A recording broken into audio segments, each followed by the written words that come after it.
Sarap yung negosyo together for me kasi you will lift each other up. Pag yung isa down, negative, may nagpa-positive. Parang mas magaan if you were to ask me.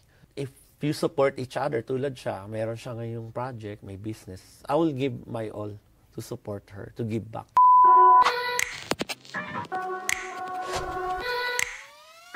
Welcome sa part 3 ng ating kwentuhan. Ngayon, pinagsama ko na yung dalawa, ang power couple kung tawagin. Dahil marami silang mga negosyo at marami din silang pinagdaanan. Mag-asawa sila, hindi lang sa negosyo, kundi in real life. Ladies and gentlemen, yung guest ko, si Jen and Odi. Welcome! Pinagsaning first. Pinagsaning first. Power couple. Tama, ganda na introduction ko sa inyo. Ang unang tanong, paano kayo nagkita? Sino pwedeng magkwento? Isa na lang. Sige, naputusan ka. Kailangan kong sundin. Nag-meet kami nung siya pumunta dito. Kakadating mo lang yata no? Broken hearted, nag-move on. Nag-move on. Mula Sydney papunta Melbourne, di ba? Yeah. Tapos nag-church tayo nun, doon tayo nagkakilala, parang gano'n, di ba? Tumigil ang mundo ba? Tapos yun yung sinasabi ko, parang hindi na ako nakatingin sa iba eh. Wow. Ganun na eh. Talagang binigay sa'yo, ha? Oo. Parang pinagtagtahana. First time siyang nakita nun or dati mo pa siya nakikita pero that time iba lang yung dating niya? Parang na-build up siya ng iba naming mga may friend na parang, you should meet this person. Yung ganun. Sa photos. Sa photos. Nag-meet na kami sa photos. Doon ako nag-look forward, okay, let's meet in person. So may parang maganda yung backer niya. Maganda. Maganda rin yung reference niya. Shout out din. Shout out na naman. Ang dami na natin shout out dito sa kwentuhan natin na to. Tama ba yung kwento niya? Pwede na. Pwede na. Hindi. Tama. So nung nakita mo siya, na in love ka agad o parang okay, friends muna kami. Friends muna. Coffee muna. Coffee, mga ganon. Start slow, di ba? And steady. Slow.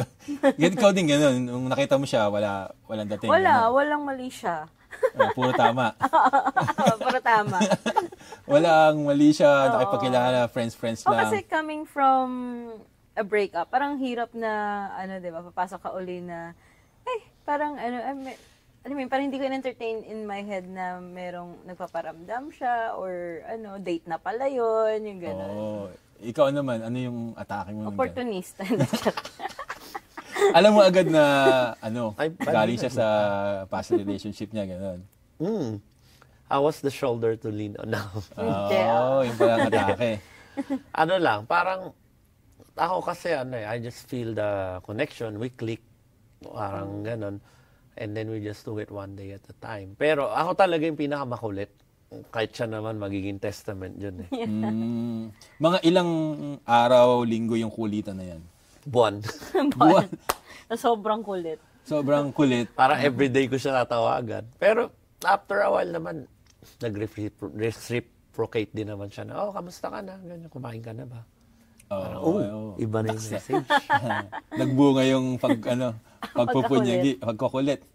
Mga ilang buwan na naramdaman mo na, parang something. Siguro nung sobrang nakulitan ako sa kanya one time, sabi ko, lubayan mo nga ako, parang gano'n. Tapos, syempre, totoo talaga yun na kung doon mo na-feel yung value ng tao sa absence niya. Parang pelikula pala ito, ha? Yes. So yun, yung parang, parang namimiss ko nga pala siya, parang gano'n. Mga ilang buwan na to nung pangungulit niya? Ilang buwan na ba yun? 3 months? I think 3 months, 4 months, under 6 months.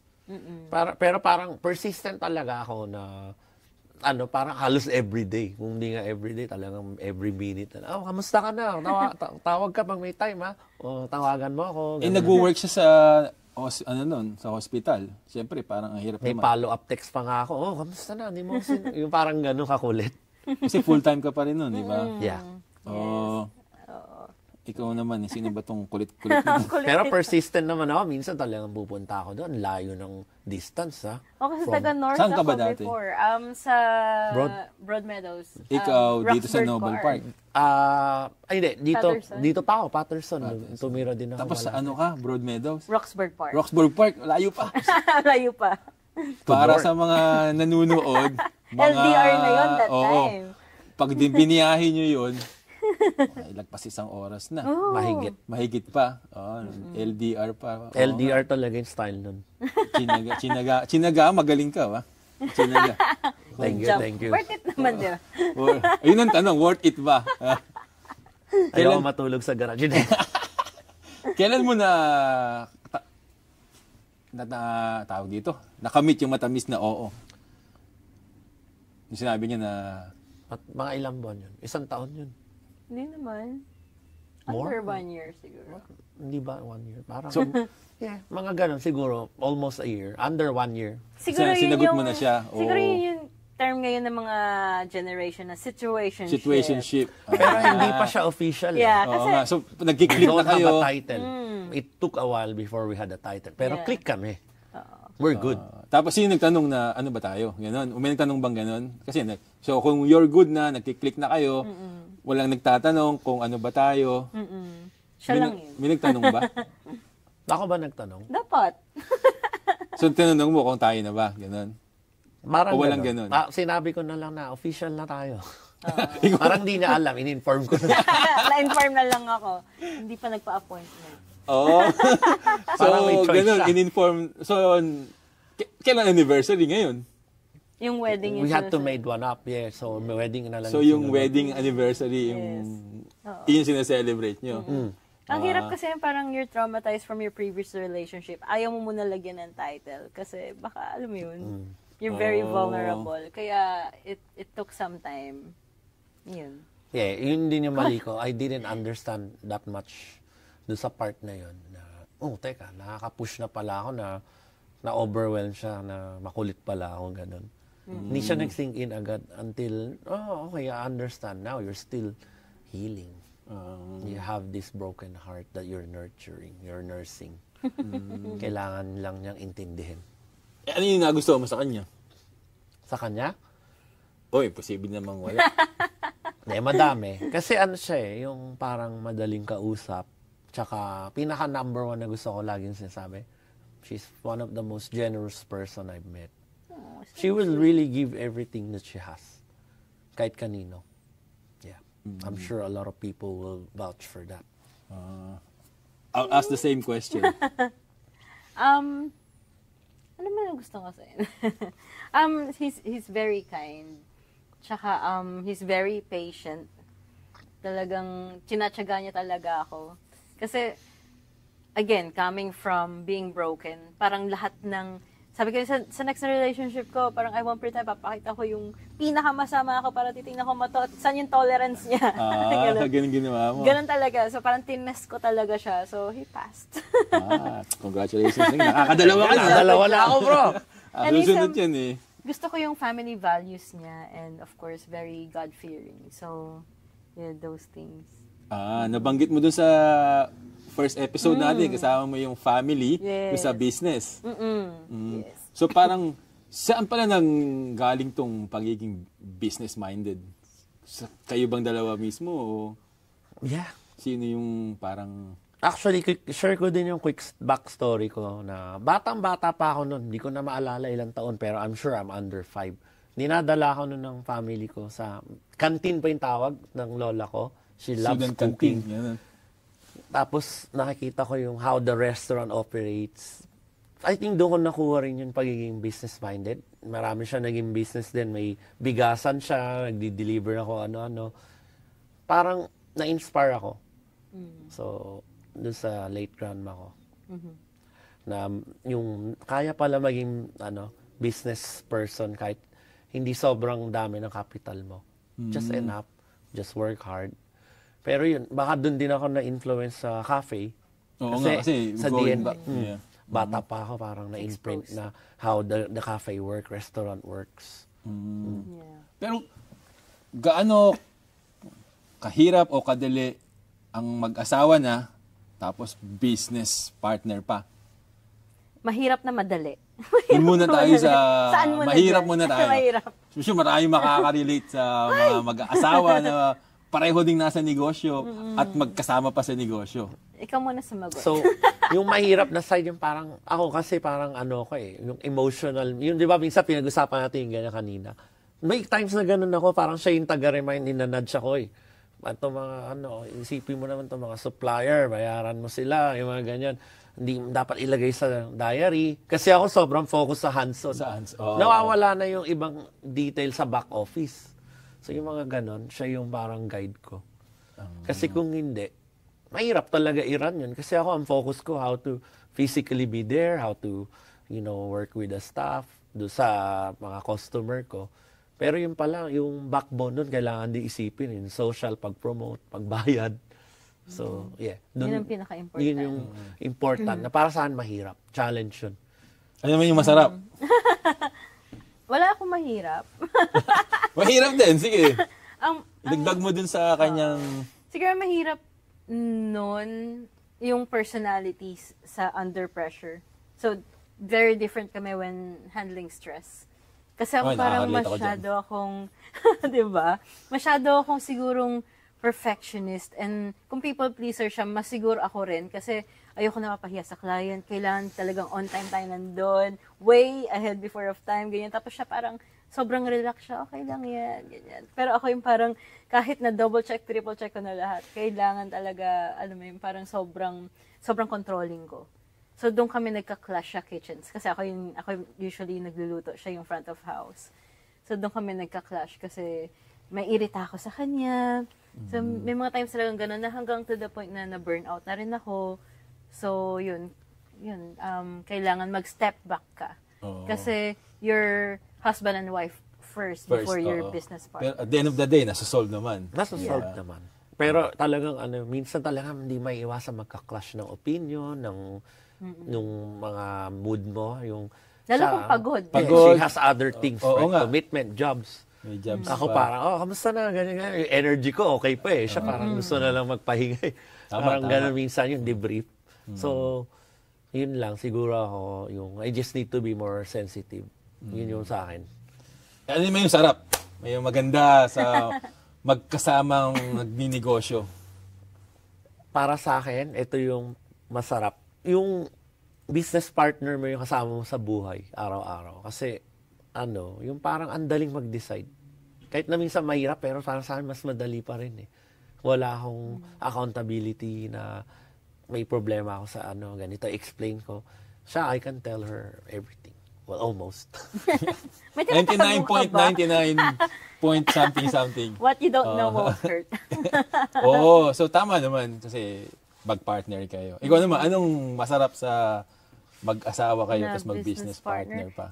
I guess yung same goals. Syempre, yun naman talaga, di ba? Kung mag-asawa kayo na mag-business, kailangan same goal yung atake nyo. Kasi kung hindi, nagnegosyo pa tayo. Diba? So, and we're always looking forward na paano natin papalakasin to para makakapag-travel din tayo, makapagbakasyon. I mean, looking forward to sa future. Tsaka parang ano pa yung pwede natin gawin para makapag-retire tayo early so we can spend more time together. Ano yung mindset ng businessman, businesswoman, tapos couple pa? Ano yung mindset nyo? Sa amin yung mindset namin siguro yung parang yung parang minention nyo rin earlier, yung you do well sa business, you follow your passion, you give back. Napaka-important ng community, family values. Yun ang mindset namin. Hindi lang yung parang focus lang tayo, magpayaman lang tayo. Baka big. Yeah. We have to think about others, give back. Paano yung decision sa negosyo, sa pagsisimula ng bagong negosyo? Kasi kunyari, ikaw, tayo tayo ng cafe kusina. Tapos sabi mo, hindi, mag-tax na lang tayo. Paano yung diskarte nun? Sino nagdi-desisyon? O basta open lang kayo sa opportunity? Both talaga. Pero syempre, if one wants it more than the other, we support. Sinusupport talaga namin. Pero syempre, may hangganan din yung support. And kung ano yung lalim ng bulsa mo, syempre, hindi naman, yun yung napag-usapan namin, sige, parang we'll allocate one investment for this para pag hindi man lang mag-work or kailangan ng fallback, meron tayong anong tawag doon? Liquidate. Maliliquidate. Maliliquidate na asset to support whatever you want. So, pinag-isipang mabuti Yeah, talaga. so ganun yung strategy namin dito sa business. Like, we don't open, or for example, we're hopefully, God willing, we get another branch. Parang sa amin, yung asset nun dapat naka-back up. So for example, yun nga, yung cafe, meron kaming property na against that kung kailangan hubugot. Parang ganun. Basta hindi ko na siya elaborate, pero parang kasi sa amin, wala naman kami ibang business partners na responsible to, kaming dalawa Kayo lang dalawa talaga talaga investor. yun. Oo. So we own 50-50, well 100% the whole cafe. So dapat may backup plan, hindi pwede na bala na. Tama yun, Yun tama. yung lagi namin pinag-uusapan. Sa inuli natin yung business nyo, baka nakalimutan na sa sobrang dami. So, may photo booth kayo, may, ano pa ba? Revitalax. Irvitalax, Investment investment, properties. Cafe. Scratchy, tsaka cafe. Yep. Lima. And the tax smart. Tax Smart, 6.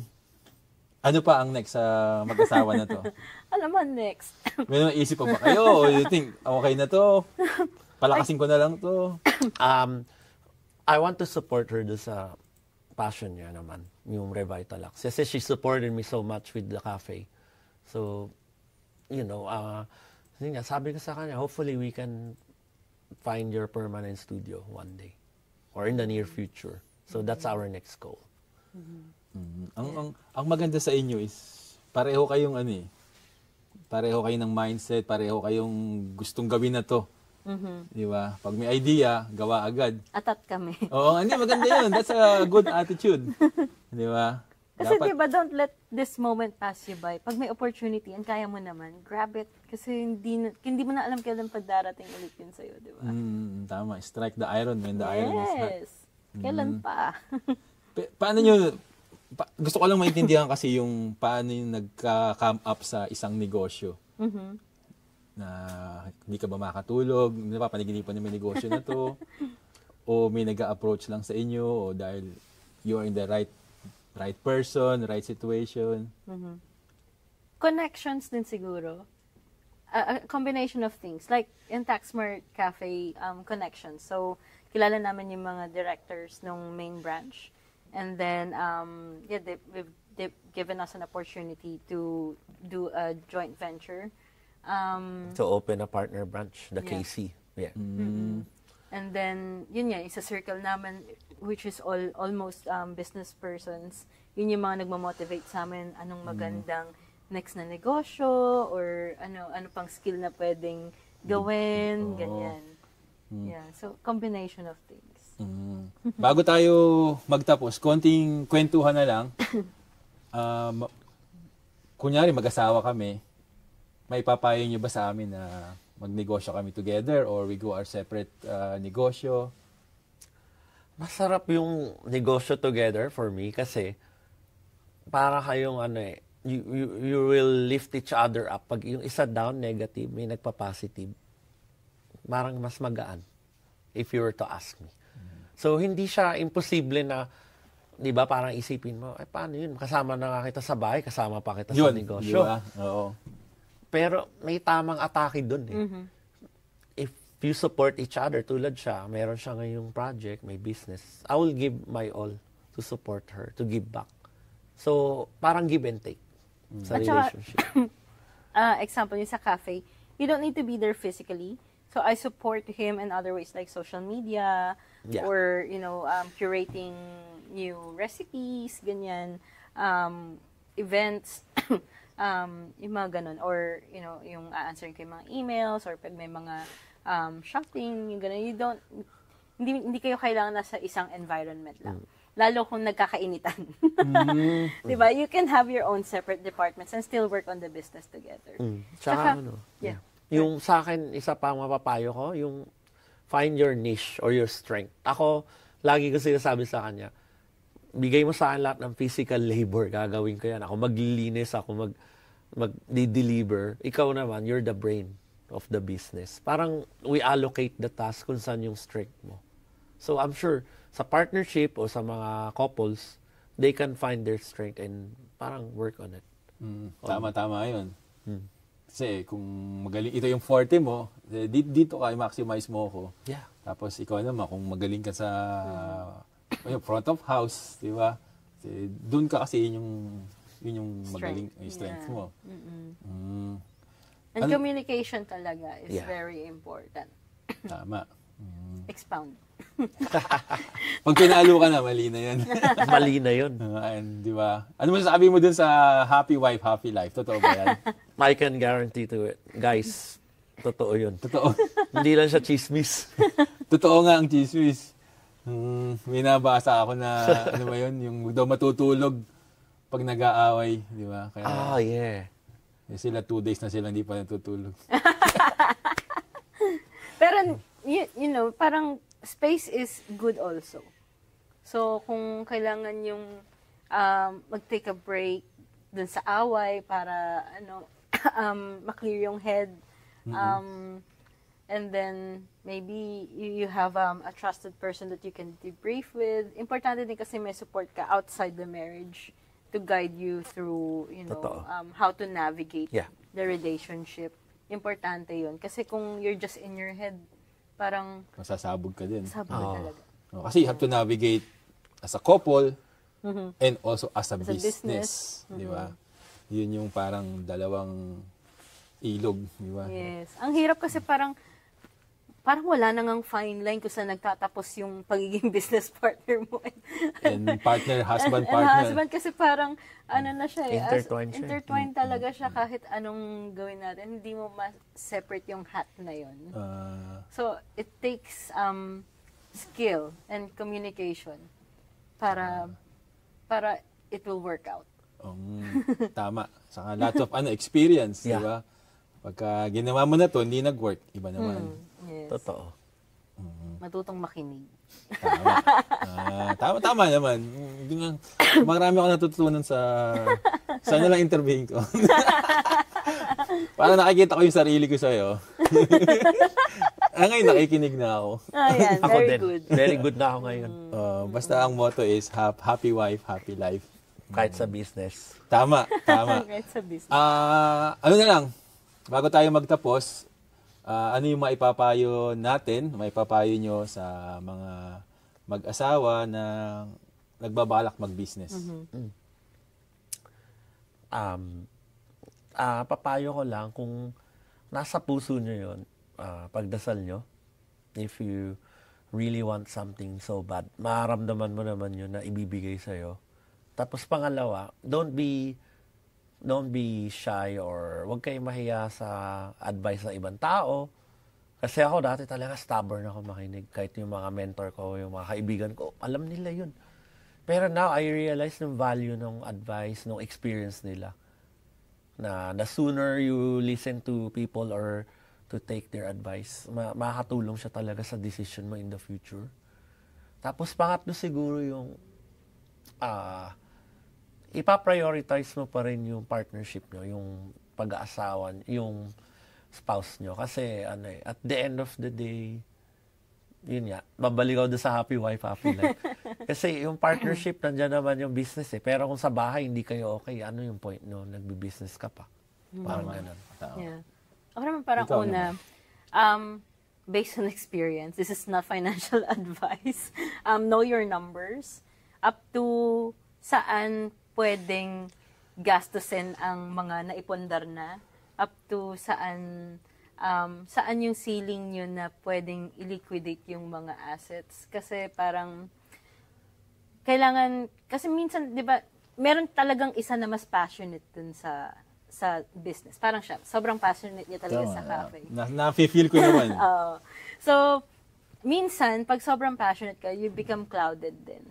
So, kaya ka nga nandun yung asawa mo para i-balance yung buhay. So, i-remind, parang just go back to, ano talaga yung napag-usapan bago pa nag-start yung business. Be clear.